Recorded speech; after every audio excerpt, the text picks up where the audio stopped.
寄ってらっしゃい、見てらっしゃい。闇芝居の時間だ。 Olá, samurais e geishas do meu canal do YouTube, beleza? Como é que vocês estão? Vocês estão de boas? Vocês estão tranquilos? Então tá tudo bem. Primeiramente, recado rápido, recado básico. Segue lá no Insta, eu faço votação para ver qual vídeo vocês querem. E entre Japão e Birmania, Birmania ganhou, estou surpreso. Segundo recado, curte a página do canal no Face, eu faço postagens diárias, curiosidades rápidas, coisas que não dá pra ficar postando aqui no canal toda hora.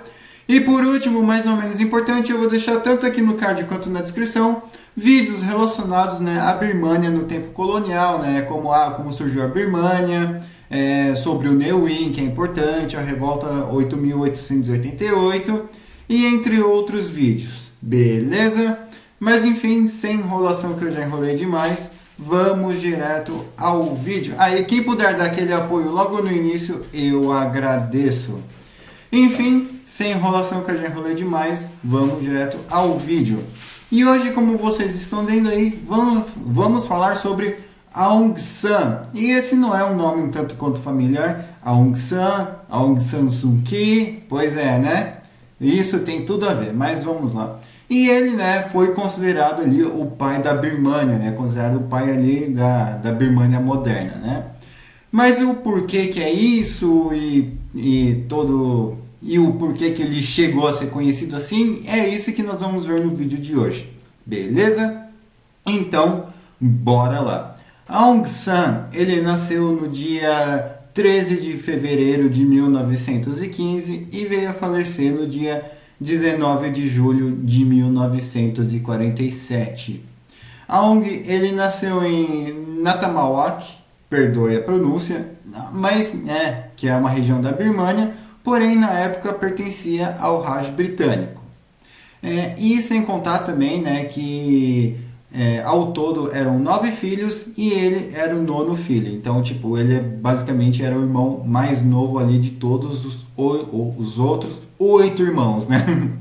E sua família não era uma família rica, mas também não era uma família pobre, era uma família, tipo, considerada ali classe média. E convenhamos, né, para sustentar 9 filhos tem que ter uma graninha, né? Mas enfim. E Aung San, né, ele acabou estudando em uma escola budista até a 4ª série. Depois ele acabou se mudando para uma outra escola, né, onde um de seus irmãos acabou virando diretor da mesma, né? Então, facilitou muito ali as coisas. E já em 1900 e durante, né, a sua adolescência, né, que eu esqueci de mencionar, e sua infância, ele era uma criança calada. Ele era uma criança que ele raramente falava alguma coisa até os 8 anos de idade. E quando adolescente, né, apesar de ele frequentar escolas e coisas do tipo, ele era uma pessoa que se isolava, ele era isolado. E ele era uma pessoa também que era relaxado ali com o seu visual. Ou seja, vai que você consiga ser um ditador um dia, né? Enfim. Então, ele ali não era uma das pessoas mais populares e essas coisas todas, tá? Só ressaltando. E já em 1933, né, ele acaba indo se matricular numa universidade, ele acaba indo, né, na Universidade de Rangoon, onde ele acaba ficando por 3 anos após ser expulso, né? Mas o porquê? Bem, nesses 3 anos ele sempre teve uma ótima oratória, né? E ele sempre, tipo, conseguiu ali conversar com todo mundo, então ele acabou virando ali um líder estudantil. E não só isso, mas também, né, nesse tempo, ele trabalhava em um editorial de revistas, então ele, tipo, tinha ali uma rendinha extra e ao mesmo tempo que ele estudava. Só que em 1936 ele acabou sendo expulso dessa universidade por escrever diversos artigos ali criticando o autoritarismo da Universidade de Rangoon, né, vindo dos britânicos, e também, né, sobre o sistema de ensino que para ele não era bom e que muita gente havia se queixado, mas ninguém tinha coragem de falar. Aí ele meteu a cara a tapa e foi expulso. Mas o que aconteceu? Bem, não é só porque ele foi expulso que acabou para ele.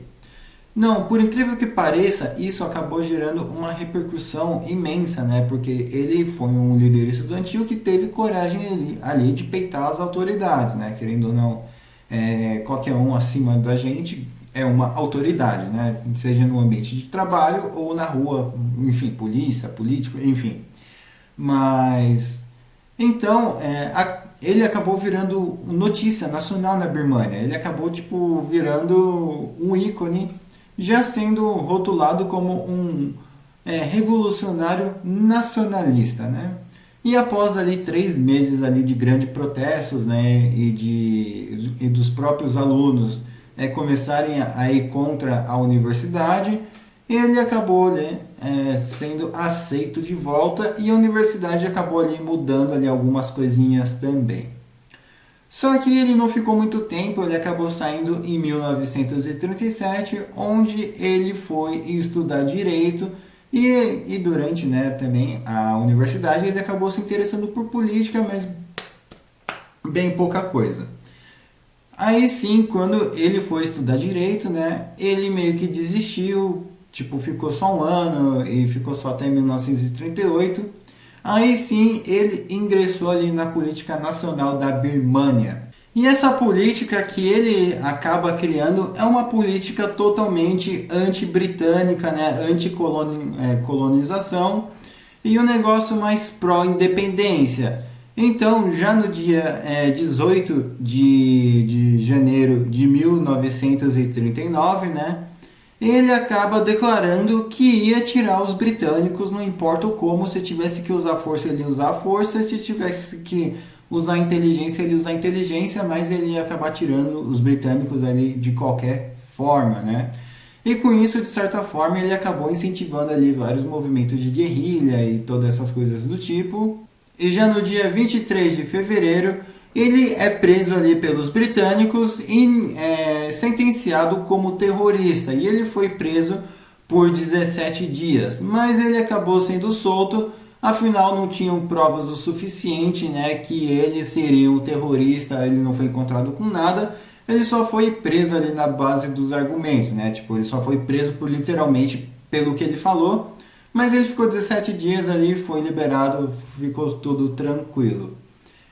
Então, ele mudou a estratégia. Em vez dele falar, ele começou a incentivar, né? Tipo, em vez dele falar que ele ia fazer tal coisa, ele começava a falar, tipo, coisinhas que as pessoas iam pegando no ar. E uma dessas coisas era fazer greve, apelar para uso de guerrilha, combate de guerrilha. E uma outra também era sonegar imposto para os britânicos. Isso eu acabei dando risada, né? Mas ele acabou, né, tendo essa política aí de não pagar imposto para britânico, porque na mente dele isso surtiria algum efeito. E já em agosto de 1939 ainda, né, ele acaba fundando ali o Partido Comunista da Birmânia. Só que tem um porém, ele acaba sendo expulso 2 vezes do próprio partido. Então ele acaba criando ali o próprio partido dele, né? Que é uma junção meio de socialismo, comunismo, algo não tão ferrenho. Mas ainda assim ele acaba ali, né? Tipo, querendo ali fazer o próprio partido dele. E com isso, né, com o partido dele, ele acaba ali organizando vários montinhos ali contra os britânicos, né, incentivando guerrilheiros, uma criação de um exército nacional. E ele não estava sozinho nessa. Ele estava tendo um apoio. E vocês perguntam quem que era o apoio? Eram os indianos? Eram os chineses? Eram os vietnamitas? Os tailandeses? Não. Adivinha quem era? Exatamente, meus bons. Eram os japoneses ali que estavam ali também fornecendo uma inteligência ali para ele. O como que ele conseguiu contato com os japoneses também não foi explicado, não é explicado. Mas o resumo é que, né, falaram que os japoneses acabaram se disfarçando de repórteres ali, né, para poder entender como que funcionava a mente do Aung San, para poder se aproximar dele. Aí sim acabou resultando aí nessa aproximação e nessa ajuda aí para montar, organizar montins contra os britânicos. E já em março de 1940, ele acaba indo à Índia, né? Ele acaba fazendo uma viagem ali para a Índia, só que tinha um porém, ele não podia voltar mais para a Birmânia, porque a cabeça dele ali estava valendo 500 rúpias, né? Eu não sei quanto esse dinheiro valia na época, mas querendo ou não, né? Quando a cabeça está valendo dinheiro, eu que não aposto a minha no lugar, né? Então ele ficou um tanto quanto perdido, mas ele tinha ali apoio dos japoneses. Então ele queria ir para Xangai, porque ele precisava entrar em contato com os comunistas chineses para aí sim ver se ele consegue uma help. Só que Xangai nesse tempo já estava sob ocupação japonesa, então ele acaba indo para outro lugar também na China, né? Só que ainda assim em uma área ocupada pelos japoneses. Daí da China ele acaba indo para Taiwan e de Taiwan ele acaba indo para Tóquio. E no Japão, né, em 1940 ainda, ele consegue ali, tipo, ir aprendendo japonês e pegando as políticas do Japão. E a partir daí ele foi, tipo, criando uma ideia de tentar fazer um governo unipartidário, né? Ao mesmo tempo em que ele falava que ele prezava ali pelo autoritarismo, pois era a única solução que tinha para a época. E já no Japão, né, ele acaba adotando um nome japonês e ele acaba retornando à Birmânia, né, secretamente, obviamente, né, com outra identidade, outro visual, porque tinha ali a política ali dos 30 camaradas. O que era essa política ali dos 30 camaradas? Era basicamente, a missão dele era recrutar ali 30 pessoas ali deveras que influentes ali no governo, né? Ou então em partidos que faziam oposição ao governo britânico. E ele conseguiu essas 30 pessoas. E entre elas estava Ne Win. E com isso, né, eles acabaram indo para Hainan, né, aquela ilha na China, que no momento ali também já estava sob ocupação japonesa. E com isso eles estavam ali treinando com guerrilha, treinando exercícios de soldados convencionais. Porém, só no dia 28 de dezembro de 1941, o Exército de Independência da Birmânia é feito ali na Tailândia, mais precisamente em Bangkok. Então, com isso em mente, chegou a hora de agir e eles ali já estavam ali a caminho da Birmânia. E quando eles chegaram ali à Birmânia, né, eles começaram a cometer várias atrocidades, eles começaram a empacotar, né, comunidades e comunidades de britânicos, irlandeses, que estavam ali, né, independente se eram civis ou não. E tanto é que quem mandou parar essa sessão de empacotamento foi o Japão. Olha só, né, que grande ironia isso. Porém, já em 1942, quando o Japão de fato, né, invade a Birmânia e eles acabam ali tomando a capital, o Exército de Independência Birmanês ele é dissolvido, né, ele é extinto.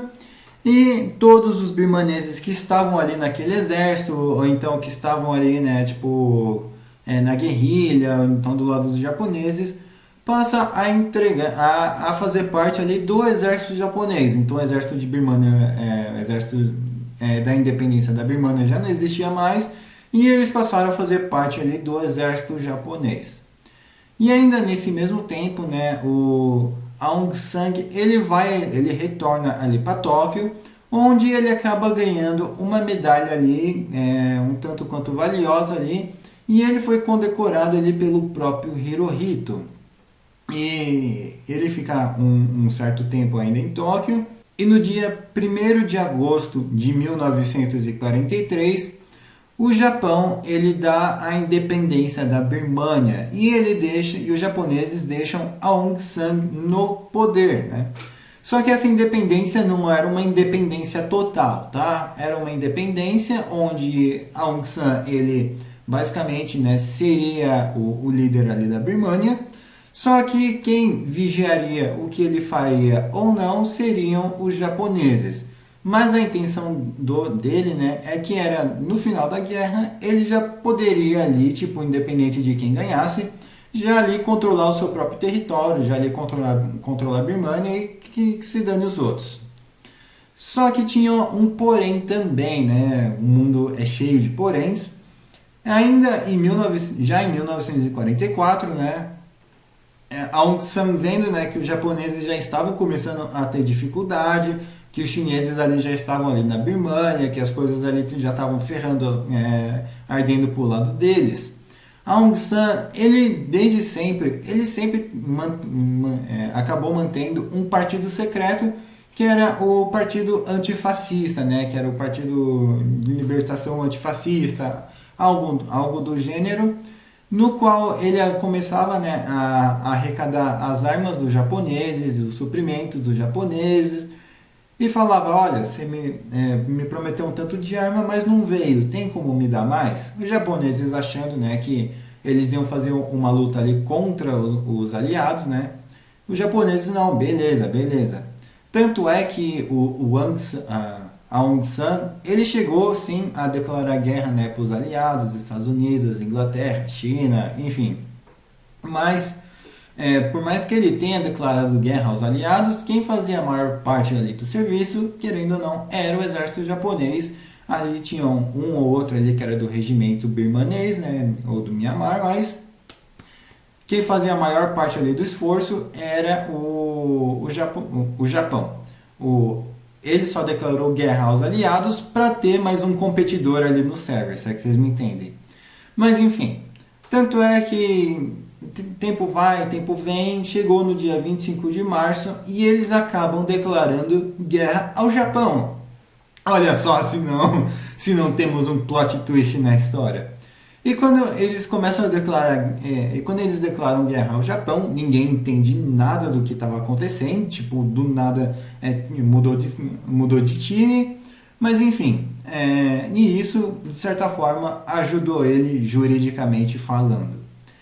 Né, o dia 25 de março de 1945 acabou ficando conhecido na Birmania como o Dia da Resistência, que foi o dia, né, que os birmaneses trocaram de time e se voltaram ali contra os japoneses. E isso é plausível, levando em conta que o Aung San ele não queria uma independência onde ele seria uma marionete, ele queria uma independência total.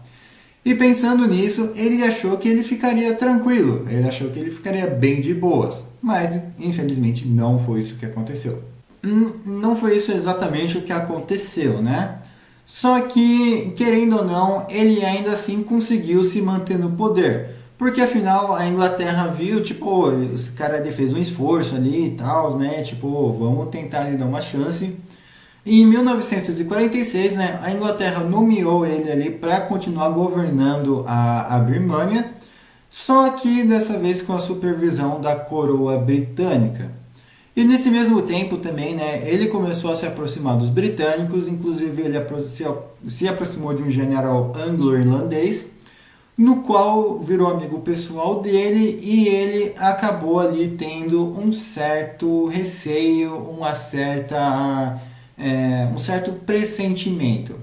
Ele vivia dizendo que, conforme, né, os tempos, ele foi fazendo muito mais inimigos do que amigos. Muitas pessoas dentro e fora do partido não gostavam dele. Muitas pessoas consideravam ele traidor, essas coisas todas. E ele acabava ficando preocupado.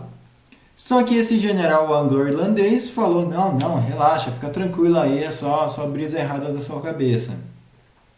Já em 1947, né, ele é chamado para ir para Londres, né, para negociar a independência da Birmania, e ele estava na filosofia, né, e a filosofia dele eram duas: um comando, uma voz e um sangue, ou seja, ele basicamente estava afirmando que ele ia ser o líder total.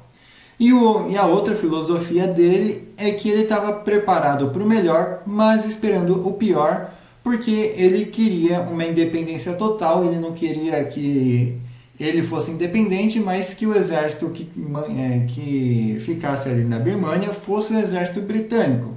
Então ele estava ali e tal, mas ele ainda estava pronto ali para trocar soco com os britânicos se necessário. E ainda em 1947, né, ele acaba retornando à Birmânia, e aí quando as coisas começam a complicar. Porque já no dia 19 de julho de 1947, Aung San ele estava ali no prédio presidencial, né, nesses prédios aí de burocrata, e às 10h34 da manhã, um jipe se aproxima com 4 pessoas armadas, né? E a guarita nem sequer, né, os soldadinhos ali que ficam ali vigiando, nem sequer pararam ou questionaram o porquê desses caras estarem ali fortemente armados. Então eles acabam subindo até o gabinete onde estava a Aung San e tinha mais algumas pessoas, né? E com isso, esses caras, eles acabam mantendo ali, todos ali no gabinete como refém, inclusive a Aung San. E eles acabam gritando, né, e falando para todo mundo ficar quieto e ficar sentado. Eu não sei o que aconteceu, mas foi nessa hora que a Aung San tentou levantar para correr. Foi nessa que ele acabou tomando um no peito e foi empacotado na hora.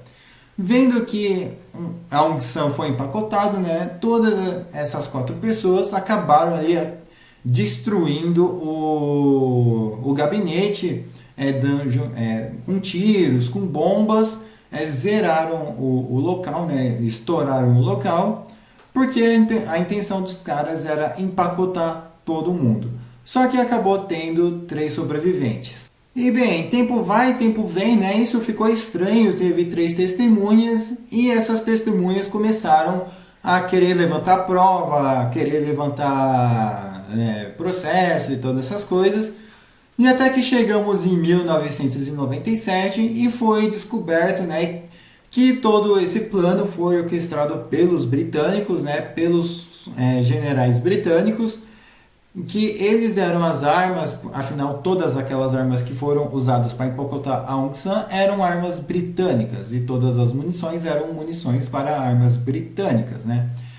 E com isso, né, foi identificado tanto a oposição que estava no jipe, que subiu e empacotou a Aung San, tanto os soldados ali que deram as armas, né, os generais. Só que não deu em nada. Eles foram identificados, foram vistos, mas não teve julgamento, não teve processo. Contudo, também não teve prisões. E eles tentaram empacotar a família de Aung San também, só que a Índia ofereceu proteção numa embaixada birmanesa ali. Então eles correram para lá. E quem sobreviveu nessa história? A filha dele que conhecemos hoje, Aung San Suu Kyi. Beleza? E também fizeram uma estátua em homenagem a Aung San na Birmânia. Beleza? Enfim, eu espero que vocês tenham gostado desse vídeo. Não se esquece de curtir, compartilhar, se inscrever, né? Dar aquele apoio e passar lá pro seu amigo. Assim, mano, já ouviu falar sobre Aung San, o pai da Birmânia moderna?